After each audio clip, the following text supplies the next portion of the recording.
Hello, McGinn friends. I'm here to read to you the book called Waiting on Mr. Sloth by Katie Hudson.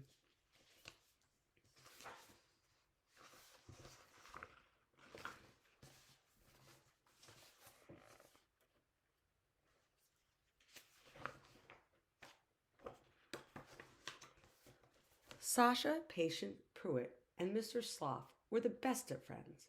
One morning, Sasha decided they were going to go swimming. They would do handstands and float on their backs and splash and splash and splash.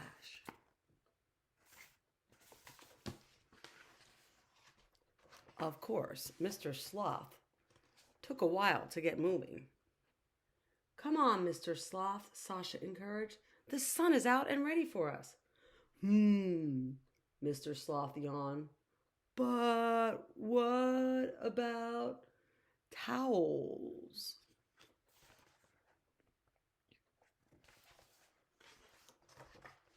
All sorted, Mr. Sloth. Goggles? Yes, done. Flippers?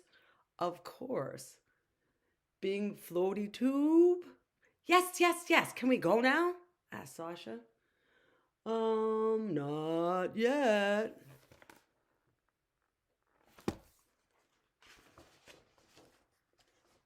Ugh, Mr. Sloth, grumbled Sasha. You are taking forever. While Sasha waited, she knitted and read.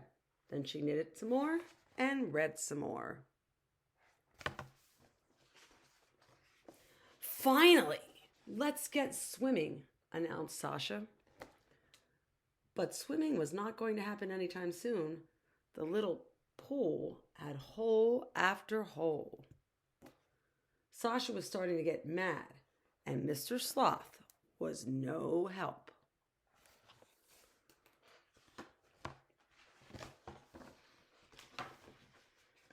I just really wanted to go swimming with you, yelled Sasha. Let's just breathe, said Mr. Sloth softly. And breathe and breathe and breathe. Sasha grabbed the big floaty tube and blew and blew and blew until she felt calmer.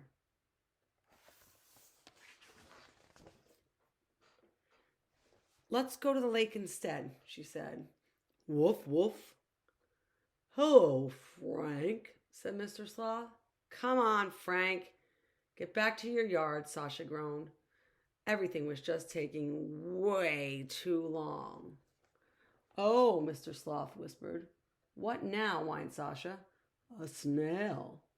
No, Mr. Sloth, we must go now, and there will be no time for swimming, said Sasha firmly. Okay, agreed Mr. Sloth.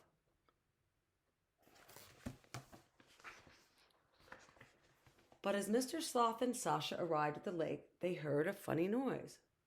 Flop, flop, flop, flop, flop. Our tummies are rumbling, Mr. Sloth said. Let's have lunch.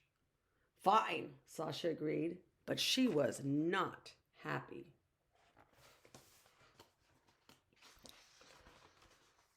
After lunch, Mr. Sloth was feeling rather sleepy. Time for a nap, he sighed. No, no, no, Sasha raged. I have waited and waited. I am not waiting another second.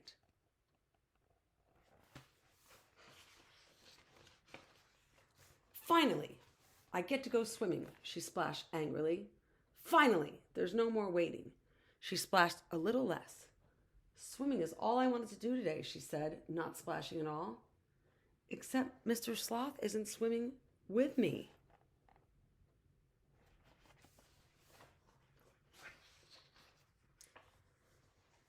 Back she swam to her friend. She slowly circled her arms in a solid rhythm.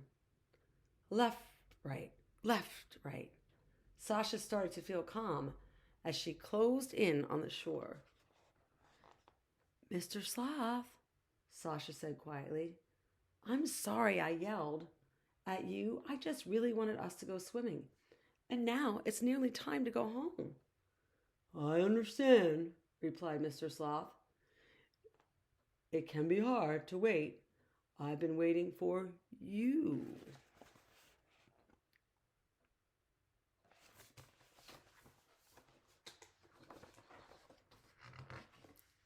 Did you get angry too? Asked Sasha. A little, but I've been counting the clouds and the dragonflies. And then you came back.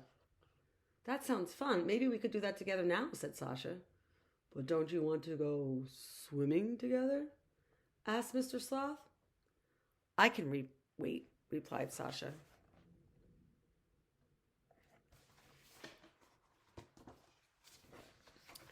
And so they counted the clouds on the way home, the rubber ducks at bath time, and the stars at bedtime.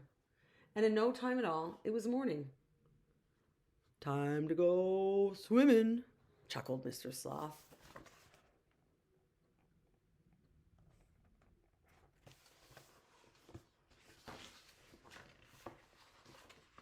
Sasha and Mr. Sloth did handstands and floated and splashed and splashed and splashed. Swimming with Mr. Sloth had definitely been worth the wait.